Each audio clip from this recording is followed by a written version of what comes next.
From the Homestead Studios in Santa Clarita, California, it's Just the Tip-Sters with Melissa Morgan. Gleet! If you got a tip for Melissa, a new true crime series on Netflix, a new true crime series on Amazon Prime, a second job so you can afford to pay for all the streaming services you subscribe to, anything, tell us about it by calling the Tipster hotline at 832-TIPSTER. That's 832-847-7837, or send an email to jttipsters@gmail.com. And now here's your host, bitterly engaged in a Facebook comment war over whether Keith Morrison or Josh Mankiewicz would have been the bigger high school crush, Melissa Morgan. More cowbell. Oh, producer Mark, that is a toughie. Mank has the best sense of humor. Mank? You call him Mank? Everyone calls him Mank. Oh, I see. Mank has a great sense of humor, and I like the big boys. Okay. I like I'm always glad to hear that. The Oliver Platts and the Alec Baldwins of the world. I like the big boys. Keith Morrison is like your favorite uncle. Well, a little crazy. Your favorite crazy uncle. A little nutty. Yeah, I don't like the lean, thin. He's so dashingly handsome. I'm just not into tall, thin boys, per se. Okay. But Mank would be my high school. Sorry, Josh Mankiewicz would be my. I'd be like swoon. Okay. Yeah, that's a good one. I like trying to differentiate. I can just see you arguing with one of your former high school buddies on Facebook over that. Yeah, they don't typically know the Mank and the Morrison. They're not that into it. I mean, oh, I see. Some of them are, sort of into it, but most of them probably aren't as, obsessed maybe as I am. I see. And I appreciate the fact that you honor that, because that's a very good. We should put that up as a as a polling question. A poll question, yeah. Who would be your high school crush, Josh Mankiewicz or Keith Morrison? That's a good one. I think I might do that, because I adore Keith Morrison with every fiber in my being. I adore him, but it's like an older, wiser, sweet man crush. Where Mank, I would just That would be it, huh? Yeah, he's the cutest. All right. And funny and adorbs. Okay, adorbs. Totes adorbs. He has a great pedigree, the whole I wish I could remember I saw an interview with some celebrity recently, and it wasn't a guy, it wasn't a comic. It was somebody who just happened to be able to do a Josh Mankiewicz impression. Oh, that shit. Was just so hilarious. It wasn't Bill Hader? No, it wasn't Bill Hader does Keith Morrison better than Keith Morrison does Keith Morrison. Right. No, and they does. actually brought Keith Morrison in one time when he was doing it, and I thought he was going to explode in the sound booth. Oh, that's awesome. Yeah, he does. He does an amazing Keith Morrison. I mean, a lot of people think they do. Everyone thinks they have a Christopher Walken impression, but it comes down to Jay Moore and Kevin Pollak. Yeah, they're the best. The dueling Walkens. Yeah, right. They do everyone thinks they can do Christopher Walken, but it's a little more nuanced than just making fun of. I would love to see someone do a Mankiewicz. Oh yeah. Oh God. You gotta find that. I gotta find that. Right, Somebody gotta find that. I'll try to find. I gotta find that. So, tipsters, I just want to put out now that some of you may need to assist producer Mark in the future, because apparently I am losing my shit and ordering things in my sleep. So yeah, this was a little. I thought. I mean, it's kind of funny. It's sad. It's sad. All right. So I received a box, I think a couple days ago, and I was like, "Well, who sent me this? So random." People are so nice, but it's very random. Why would someone send me this? I don't. So it's 2 stuffed sloths and a beautiful wire globe with battery-operated lighting, and it has a remote. Well, now it's not. When you say globe, it's not a globe of the Earth. No. It is a globe-shaped object. Yes, that with has sequins. Yeah. And little tiny flashing lights. Little lights. They don't flash. Okay, but little lights that light up. Little baby, they call them fairy lights. Little baby fairy. It's like see-through. It's like wire. It's like a coppery wire. And she comes into my office while I'm, working, and all of a sudden, in one hand she's got these two dead They're not sloths. dead. She got They're two stuffed animals. stuffed sloths in one hand, and then dangling from the other hand. It's like, I thought, what is that? Is this some sort of implement of torture? Because it's black and it looks like it's coppery. It's like a brushed coppery. Yeah, but it looked anyway. But then she said, no, it's got lights. It's got a remote, and then she turned it on, and it's like then these little lights came on. It's like, what? Right. And I was like, someone sent me this and they are so sweet. I don't know who would do that though. It's so weird. So I see that it's from something called Deal Genius. And I am a bit of a, coupon queen, not with like a capital K, but more like a small C. Like I really, I like saving money, right? Because I buy a lot of shit and I don't need to. And if I can save money on all the shit I buy, I don't need to. That's great, right? And I was like, did I buy this? Why would I have bought this? And I look it up, and I'll be damned if there isn't an email in my email box from Deal Genius saying your, order is on its way. And I'm like, what? I think you ordered it in your sleep. I do too. I have like pretty bad insomnia. And here's what happened. I'm not insane. Like you order one stuffed sloth and you get a second stuffed sloth for free. And who wouldn't want that? All right, I'm done now. I mean, that's a bargain. You're making fun of me. No. No, I'm just saying. It's like... So we're going to hang the little globy thing out in our gazebo outside, and it has a little remote. We can turn lights on and off, so fuck off, Producer Mark. You're evil. And mean to me. Actually, I like the little sloths. They're cute. I'm keeping one, and I'm sending one to a friend who loves sloths, too, because who needs two stuffed sloths? I'm a grown-ass woman. But apparently I ordered it in my sleep. I have zero recollection of ordering it. Why would I have done that? I don't know. But well, you do have migraines, and they, I'm up a lot sometimes, and I just am looking at my phone or my iPad like, oh, I think I need this.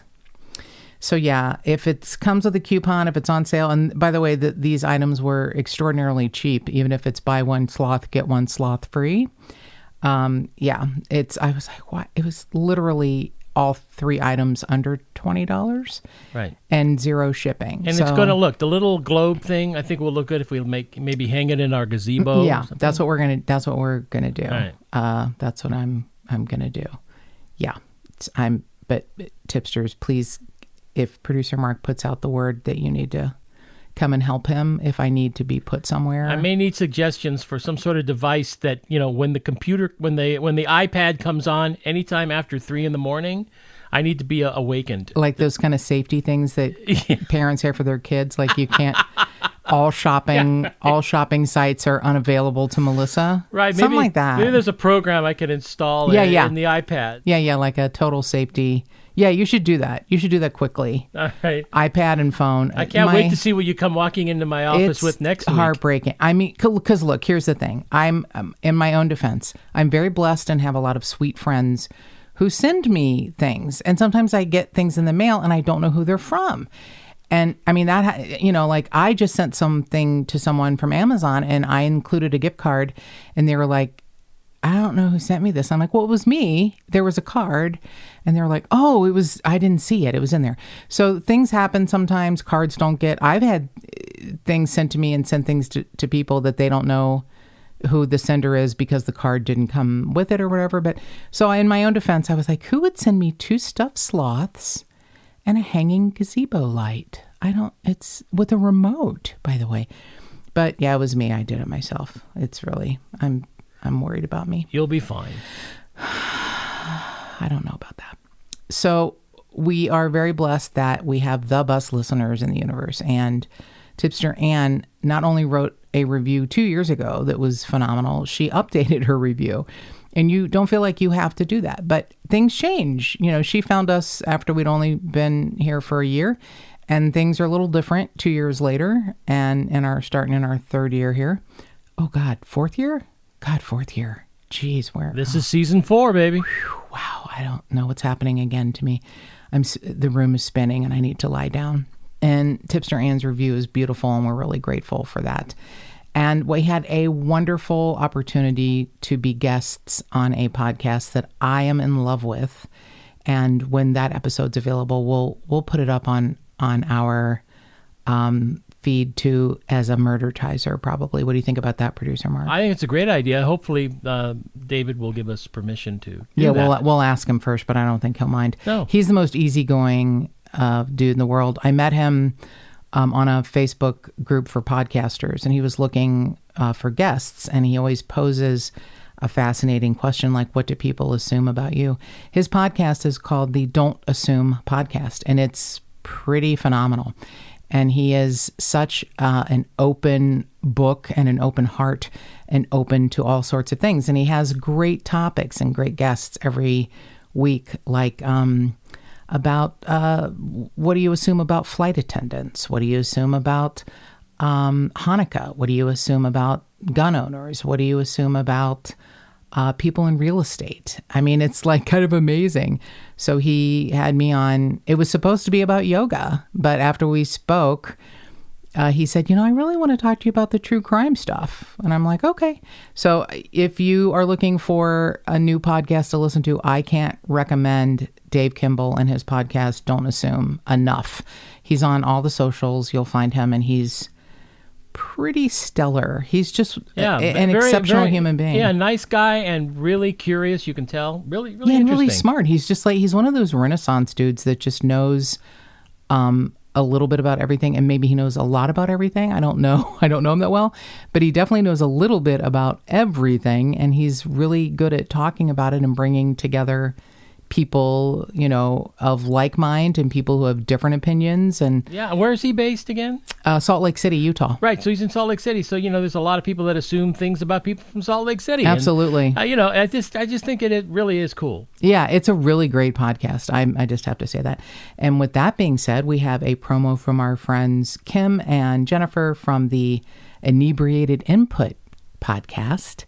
Producer Mark, if you could run that promo. Hi, I'm Kim. And I'm Jennifer. We're the hosts of the podcast Inebriated Input. Every other week, we get drunk and answer your questions. Whether it's how to handle a breakup, or your latest roommate drama, or just what you should buy if you're getting a cat, we're here for you. While drinking. A lot. And being generally charming and funny. Inebriated Input is available on Stitcher, Spotify, Apple Podcast, or basically anywhere you listen to your podcasts. And you can find more info at inebriatedinput.com. Cheers!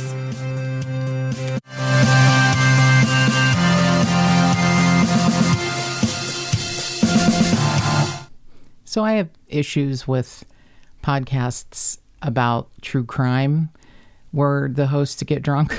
Because I don't think that's respectful. Wait, stop. What? That happens? Oh, honey. I guess I just don't know enough about the... what? Oh, honey. Some of the most popular podcasts are involving hosts who drink heavily. Oh, no. While talking about true crime. But what I don't have a problem with is friends getting drunk and giving you their opinion, because who doesn't need a good drunk friend, right?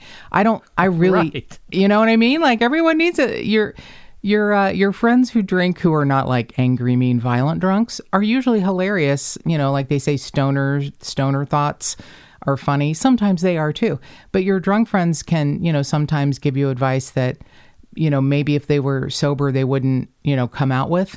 But if you're going to be talking about someone's life and death, I'm not down for that. So many podcasts are, drunk podcasts. Wow. I know. I really didn't know that. Hugely successful.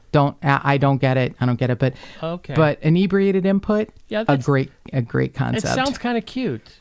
They're wonderful girls, and I will tell you honestly, having some conversations, they have kind of slowed down the drinking a little. It's not like they thought we need to check into rehab, but they were like, we felt like maybe we needed to slow it down. So they still, believe me, they can still tie one on, and they can still give you great advice. But yeah, they're adorable girls, and they're not talking about true crime. So that's I don't like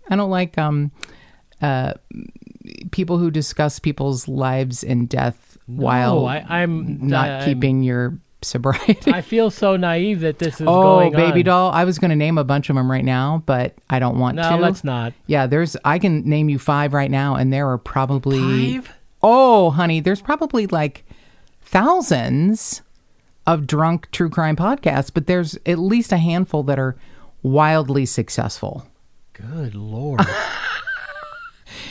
Okay. Yeah, it's a crazy world we live in. Yeah, look, I sleep shop, so I really don't feel like I have a leg to stand on, but I do try and remain no, there's a big sober. difference. There's a big difference. Well, you don't drink. Your sleep shopping is born of, I don't know, migraines or something, and you're drunk and how do the families of the victims feel when that happens? I don't think they have a choice. I guess we have to have a separate episode on that one day because that's... Well, I don't want to trash talk other podcasts. I mean, I love doing that, but yeah, that's why it's so interesting to me that how much I adore the Don't Assume podcast, because I tried to explain to Dave Kimball, I don't really like a lot of podcasts. I think a lot of them are ridiculous and not entertaining, but there's a podcast for everything you can think of. And if you like, being inebriated, you're going to find a lot of podcasts that are going to be great for you. I mean, I'm all jacked up on the Mountain Dew Kickstart Black Cherry, but that's pretty much as rough as I go. So yeah, I don't get it. Well, there's the occasional sugar-free mocha latte. Look, that's really none of your business. Why did you have to out me? Why did you have to do that? You don't have to hang my dirty laundry. The first step is to admit you have a problem. Yeah, I do sometimes do the half-sweet iced mocha latte with oat milk. But anyway, we don't need to talk about my problems anymore right now. I use the word gleet in the intro because it is one of my new favorite words. And it comes from this quote from the author Mary Roach. Now, several people have sent me her book. When you talk about people sending me things, I think she's written more than one.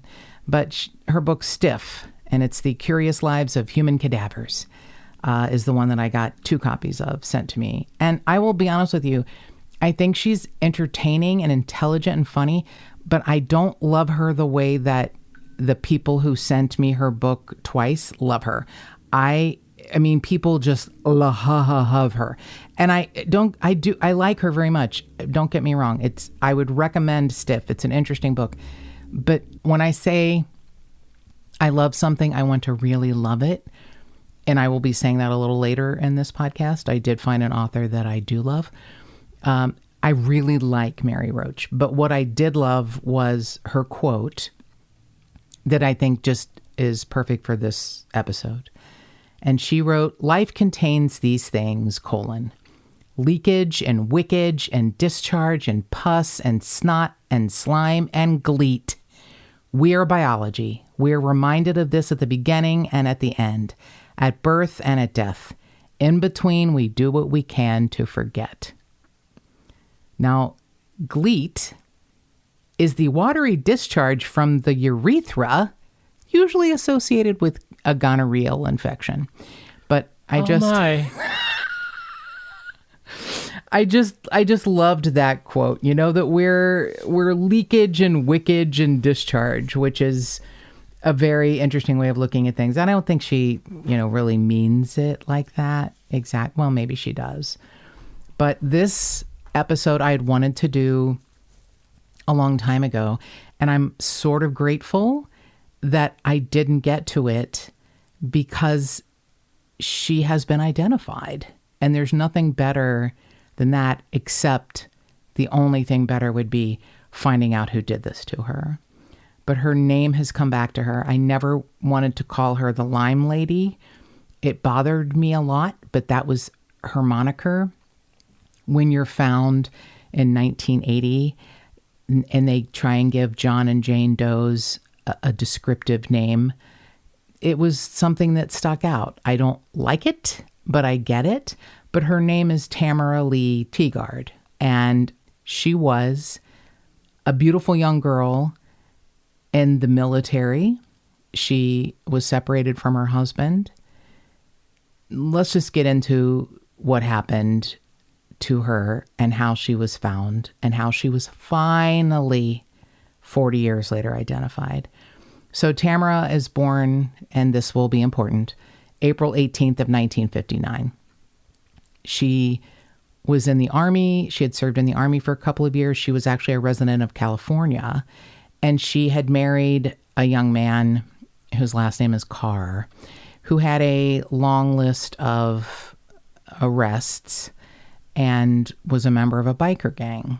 Now, they had moved to Las Vegas in 1979, and in March of 1980, Tamara went for a walk and never came back. And she was reported missing by a friend because at that point she had already become separated from her husband.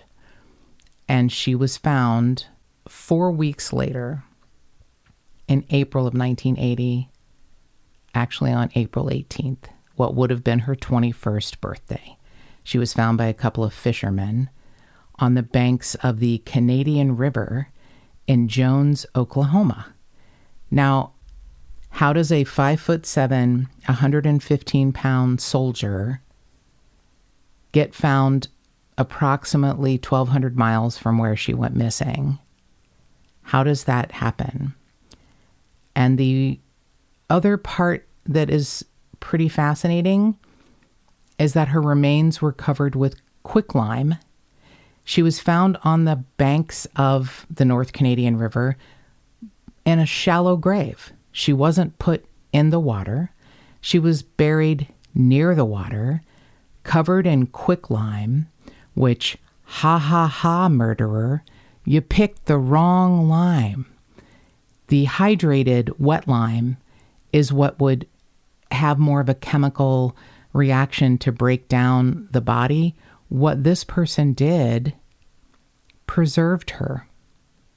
Oh. It helped to preserve her. Well, sometimes it helps when these guys are not exactly Phi Beta Kappas. There you go. That is one of the most interesting things is people were saying, you know, whoever did this was not as intelligent as they thought. Now, it's, you know, there could be a case made for many different scenarios, and we're going to go over them. But what's kind of heartbreaking, and there are several heartbreaking parts of this, is that someone in Ohio, a female in Ohio, was using her identity. So she had been entered into NamUs, and when that identity of Tamara Lee Tigard was being used in Ohio, they took her off the NamUs list. Oh. So that was another contributing factor as to why it took so fucking long to identify her. It was just, it's heartbreaking. But it's this, I'm going to call this one a roller coaster because there's so many ups and so many downs, but we have to remember the ups. And part of one of the ups is Captain Bob Green of the Oklahoma County Sheriff's Office, who is just like not going to give up. He's never going to give up. And he didn't. So he was able to get a DNA sample from the remains, and it was very challenging, believe me. And he finally reached out to the DNA Doe Project, and he was like, can you help me? And they were like, well, we're going to try. So they got a DNA sequence. They uploaded it to GEDmatch in late of 2019. And I'll be damned, a day and a half later, they were like, we think this is her. Then the Oklahoma Medical Examiner's Office was able to confirm that it was Tamara by her dental records, which they got from the Army. And then in January of 2020, the Oklahoma County Sheriff's Office and Captain Bob Green had a press conference and said, we were able to give her back her name. She's no longer the Lime Lady. This has been an extremely difficult case for our agency and one that has been so frustrating, but we never gave up on it. And he's right, he didn't. It really is heartbreaking that a young, beautiful girl goes for a walk and never comes back, is reported missing. She's got, some trouble in her life. She's separated from her husband, who is obviously, not the best of people. We're going to go over his arrest record a little later. She's found a month later, and they don't know it's her. 1,200 miles from 1,100 to 1,200 miles from where she went missing, which is a 16 or 17 hour drive. Would that be correct, Producer Mark? Yeah, that's a drive. It's not like down the street. So I'm thinking a truck driver or something. But there are, we're going to go over the list of possibilities. I just figured it was someone mobile. The police believe it was someone who lived in the area in Oklahoma, near Jones, Oklahoma. I'm not sure why, but at least Captain Green says now she can be properly recognized. Her life has meaning and we can respectfully honor her. And they have. They have made sure that she was buried with military honors. She was, buried in a mass grave at one point, and they retrieved her remains and gave her a proper burial with her name. Another thing that's sort of heartbreaking is that her mother, her father, and her sister, her only living relatives, had all passed away by the time she was identified. Her father died in 2006. Her sister, Cynthia, died in 2010. Her mother, Patsy, died first in 2001, but her obit said she is survived by her husband and 2 daughters, Cynthia and Tamara.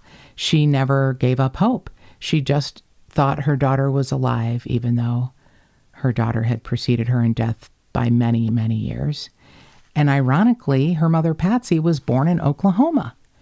They were, California residents. Everyone had lived in California. She had enlisted in the military in California and had only spent a short period of time in Las Vegas when she went out for a walk and never came back. Now, here's some other bizarre things that they have figured out from her remains, which, by the way, quicklime did not work. When she was found, they determined that she had been shot 3 times. It was a .45 caliber firearm, which now 2 different interpretations. One is that it's a favorite gun of this outlaw biker gang, which, her husband belonged to. The other is that it's a .45 caliber revolver that's used by the Army.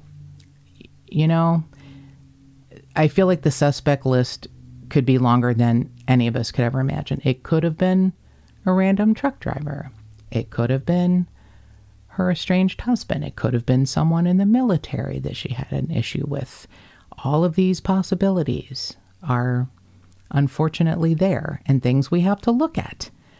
So her arms were stretched backward, meaning she was probably dragged through the bush. They believe she was killed somewhere else. I think that's pretty evident. I'm not saying she was killed in Las Vegas and they drove to Oklahoma. She may have been alive at that time. I don't know because of the degradation of her body, obviously. But one thing they know is that she was clothed when she was shot, and here's why. One of the bullets hit a dime and pushed it into her body, and it had fibers around it.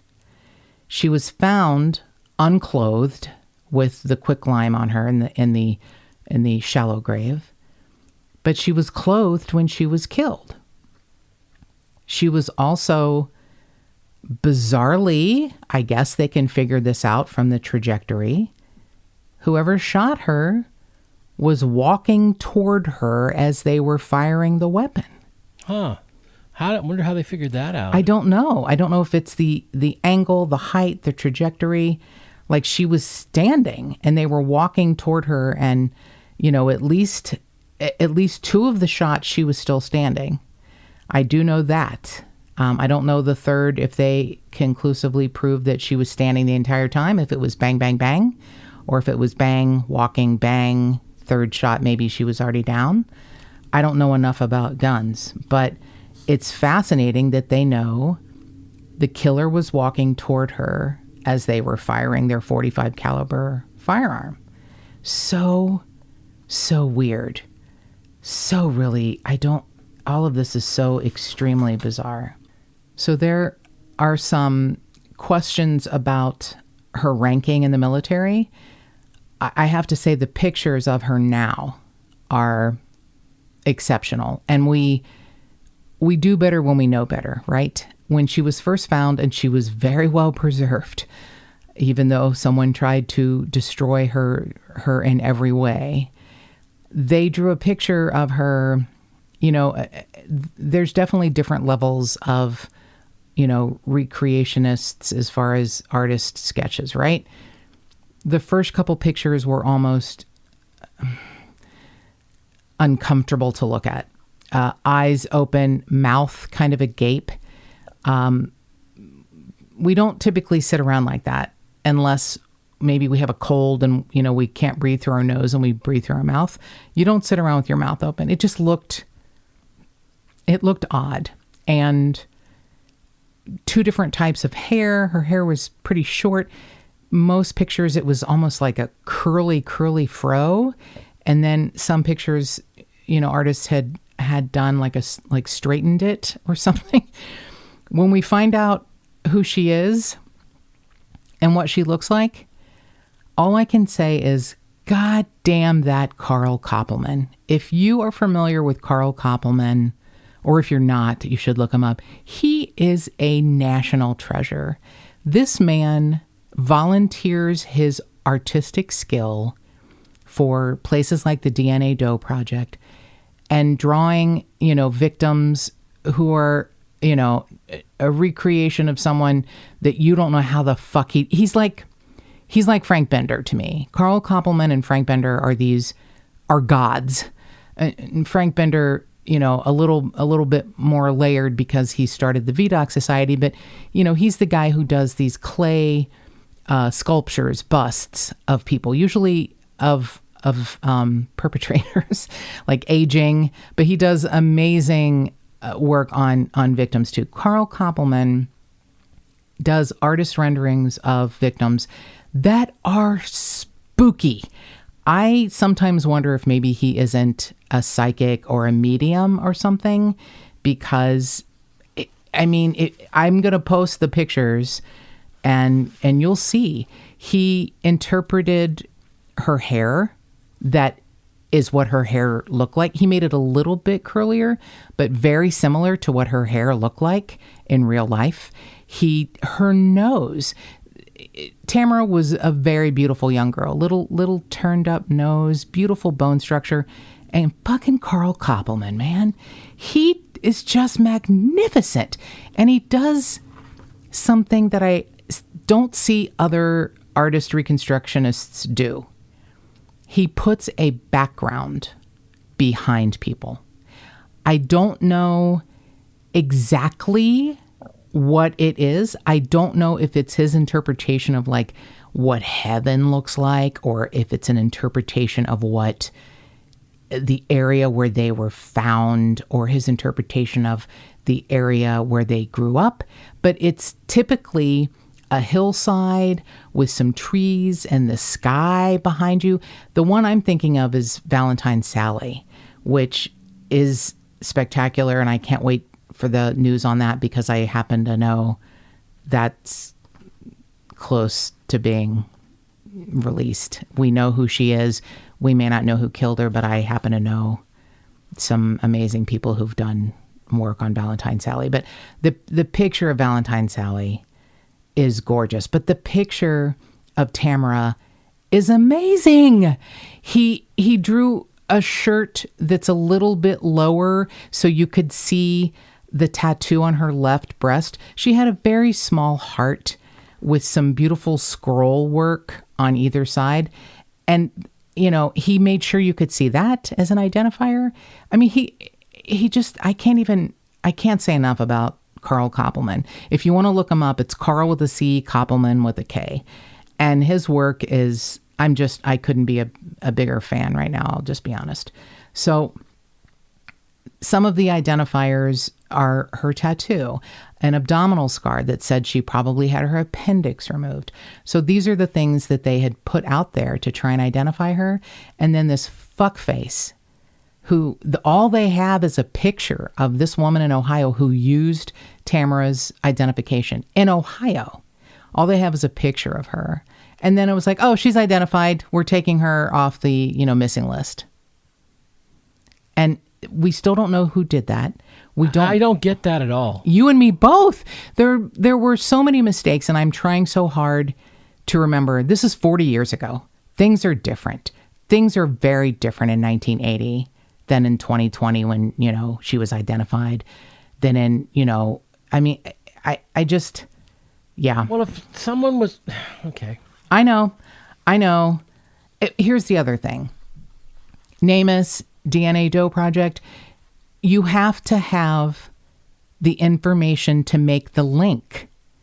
If for some reason you have one part, you have the female plug and someone has the male plug, you need to have them both to put them together. If you're both standing there with each part of the plug and you're not together, it's not going to make a difference. So you might have part of the information and somebody else might have another part. But if you two don't know that you both exist, it's not going to make a fucking difference. So, the fact that they sort of, forgot about her when they were like, oh, this person is, using the identity and that's probably her. It wasn't her. It wasn't her at all. I mean, I guess I kind of understand. I mean, so there were mistakes on both sides, right? Whoever did this, buried her and put quicklime on her to disintegrate everything and just fucked up, thank God, and it preserved her. Over the years, all of the detectives, who have worked on this case, maybe just couldn't put everything together. And here's Captain Bob Green, who's like, I'm trying this, I'm trying this, I'm trying this, I'm trying this. And God bless the people at, and it wasn't one thing. It was a village. The people at the DNA Doe Project put her, DNA sequence into GEDmatch. The Oklahoma Medical Examiner's Office, the military giving her dental records. It was a combined effort for sure. But if Captain Bob Green hadn't said, look here, I need you to look here, I'm going to look here, it never would have happened. The fact that, they find out 40 years later she was found on her 21st birthday, it cracks your heart in half. And then to find out that her mom, her dad, and her sister all died without knowing what happened, and yet her mom never gave up. Another heartbreak. But all you can do is hope that they're all together now, wherever they are, and I hope it's a good place, and they're all back together. When you see her in her military uniform, when they've identified her, she is wearing a hat, and there is an insignia that means she is an E4 or Specialist 4. So she could have only been in the military a few years. There's so many questions about her military service. She's, 20, almost 21 when she is murdered. She would have had to have enlisted at the age of 16, which I don't know if they let you do. So people are saying that she was a captain, and then other people are saying, she couldn't be a captain so early in her life and in her service. She was probably a corporal, which could be, misunderstood, obviously. Well, wouldn't the military know? Wouldn't the military have her records? Yes. Have you ever tried to get a military record? I guess not. Yeah. It's easier to get a full file from the Indiana State Police. Oh. And that's just going to be my barometer from now on. It would be easier to get a full, complete file of everything you want from the Indiana State Police than it would be to get something from the military. That's bizarre. So the thing is, she was never listed as a deserter. So she was, she wasn't AWOL. So she was still in the military. She was in the military in California. She had moved to Las Vegas with her husband.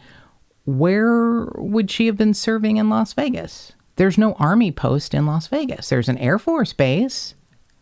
Right. And I guess there could be some Army personnel assigned to it, but maybe there might be special assignments out in that area. Right. Perhaps. Yeah, we just don't know. But she was still listed as being in the military. She was not listed as being a deserter. She was still married, even though her last name was never listed as Carr. It was always Tamara Tigard. Okay. I hope some of the tipsters out there can help fill in the blanks here. Because I know they can. This is just, somebody's got to know how to get a hold of her military record, unless, believe me, there is something about what she was doing. Oh, that was... I hate to get into X-Files shit, but, right. Yeah, maybe, who knows? Maybe it's out in the desert. Maybe she was doing something, Maybe she was assigned to some top secret thing, and who knows... The fact that she wasn't listed as AWOL, or... what... Does that indicate that the military knew she was missing? And why wasn't she reported missing from the military if she was, missing? Sure sounds funky. Right. Yeah. Now, all I can do is put it down to, the age. It's been 40 years. Records get lost in a day, in a month, in a week, in a year. 40 years later, yeah, I don't, that's, who knows what could have happened. Producer Mark made a good point. Why was she not reported missing by the Army? Why was the fact that her identity was being used by a woman in Ohio not taken more seriously? So she's missing from the military, but not listed as a deserter. She's still listed as being enlisted in the military. So, you know what? I hadn't thought about the conspiracy theory. Thanks so much for that, Producer Mark. Okay, now I'm really, I'm sorry, I'm going off the deep end here, but there's somebody in Ohio using her identity. At some point, law enforcement understood that, right? That there was somebody who wasn't her using her identity. Am I wrong about that? No, I think you're right. What I believe happened, though, was that they saw a picture of a woman using her identity, whether it was like a bank camera or a store camera. And so she's reported missing by, quote, a friend in March of 1980. And at some point, again, all that Captain Green says he has is a picture of this woman. He doesn't know how to find her at this point. I believe what they thought was, oh, there she is. She's in Ohio. She's missing on her own. She's an adult. But if they knew she was in Ohio, they didn't have an address. They just knew she was in Ohio? Someone was using her identity in Ohio. But if they knew that, then they must have had the fake address that this person was using. Or like I said, it could have just been, someone using a card, a credit card or a bank card. Yeah, I don't know. I guess they dropped it thinking she's an adult. She went missing on her own. She's not missing. She's in Ohio. She's using this card. Go away. Okay. All right. So my question is then, when did they discover that it really wasn't her in Ohio? Well, I hate to say this. It seems like maybe that photo, the only piece of information about this woman in Ohio, is in her file. And they may not have understood that it wasn't her until she was completely identified in 2020. I see. It just sounds so fishy. It's terribly fishy. And, it sounds to me like, okay, here's the X-File. Well, not X-File. here's the wild-eyed, conspiracy theory version. For some reason, she was working on something or doing something that she needed to be killed for by the bad guys, by them, okay? And they killed her and replaced her with somebody assuming her identity somewhere else, and showed that her military record was still active, as if it still was active, hoping it would never get discovered. So there's some deep, dark secret that's being hidden. That's the conspiracy theory. That's what it sounds like if you want to make it that. But it probably isn't, but what the hell? I think that's as interesting a theory as anything else. But in my mind, if someone who is the them needs to remove you, they're going to do a much better job than this fuckface. Well, that's true. That's a good point. Total fuckface. You think you're doing a great job and you bought yourself 40 years, and only not really because of your high intelligence, but because of a bunch of missteps. I believe taking her, so many miles away from where she was taken from, burying her, with no identification, no clothing, beside a big major river where fishermen hang out. You think no one's going to find her, covering her with quicklime, thinking all evidence will be destroyed. That seems like someone, it doesn't seem like a random truck driver. It seems like someone who knew her, who wanted to make sure no one could identify her, potentially someone closer to her, whether it was someone in the military, whether it was her estranged husband, whether it was someone from his biker gang, whether it was, I don't know. It seems odd to me that, them, if she's working on a special project in the desert, would fuck up this bad. I think if they want to make you disappear, whoever they are, they do it. But to be found so quickly, to be found almost preserved, and then on her birthday, I just feel like there are bigger forces at work here that are bigger than the them, if that makes any sense. Yeah. So the place that, I'm going to throw another wrench in here and you're going to hate me, but the place that she was found in Jones, Oklahoma, it's about 15 miles from an Air Force base.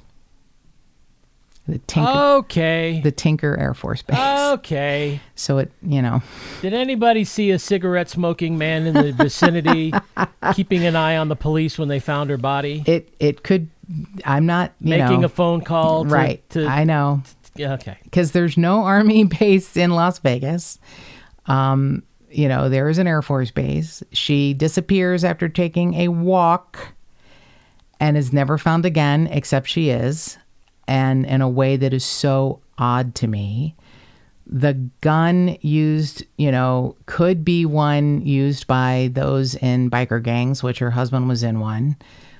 It's also considered a gun that's used by the military. It's a Colt 45 single action Army revolver. Yes. It's probably you. Now, see, the Army, and here's something that maybe some of the tipsters can help us with. Las Vegas is, outside of Las Vegas, there's a whole lot of desert that's owned by the federal government. Mm-hmm. And there are, that's where Area 51 is supposed to be and all of that stuff. But the Army, I believe, is used as security for other military operations. So perhaps she was, and if she was, what was her specialty again? I don't know. Oh, because maybe she was just serving as security for some other operation and some other thing that was going on out there. I mean, it's not just it. Even though there's only an Air Force base out there, I think the military in general does have operations on some of these government properties that are out there. So who knows? It's just because it's Las Vegas, it could be anything. Well, that's true. So the insignia on her hat is an E4 or Specialist 4. I don't know what that means. I don't know enough about it. I don't either. Right. So her husband, who she was really only married to for a last name Carr, because I'm not supposed to, throw him under the bus because they were separated and she disappeared. But I'm listing him as a, person of interest. Throw him. Thank you. California, resident. He apparently lives in Tennessee now, I'm just saying. 42 arrests everywhere across the country. Ventura County in California, Oregon, Virginia, Washington, small things like marijuana possession, traffic violations, switching plates, speeding, driving with a suspended license, DUI, things like that. Registration expired, blah, blah, blah. Other things, though, of the 42 arrests, 9 of them are considered violent arrests and convictions using a gun or a firearm. Okay, well, right. I don't think you're throwing him under the bus. I think it's logical to consider. I feel a little throwing him under the bus. I feel a little bit like I am. But, he's got to be a person of interest, right? He's got to be a person of interest. And how long had they been married? Only a few months. Uh-huh. Like, they had gotten married February 24th of 1979. And then they were separated by March of 1980. They had only been together a couple of months, and then they were separated. I don't know if she had filed paperwork, or if he had filed paperwork. Did they get married in Vegas or California? They did, in Las Vegas. And Clark County. Yeah, I think it's called Clark. That's where the marriage license was issued in Las Vegas. Sounds like kind of a spur-of-the-moment I wedding think so, that too. they regretted. I think they were both California residents. I think whether it's his biker gang or her work in the military, they end up moving to Las Vegas. They end up getting married. They separate pretty quickly. And she, in March, takes a walk and doesn't come back. And is discovered 1,200 miles away. Right. And they don't know who she is until 40 years after later. that. Mm-hmm. And yeah, so let me just tell you a little bit about quicklime. I don't want to encourage anyone, to use this for anything other than construction work.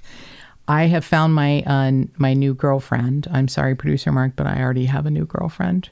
And her name is Catherine Myers Emery. And I'm in love with her. She has a PhD in mortuary archaeology from Michigan State University.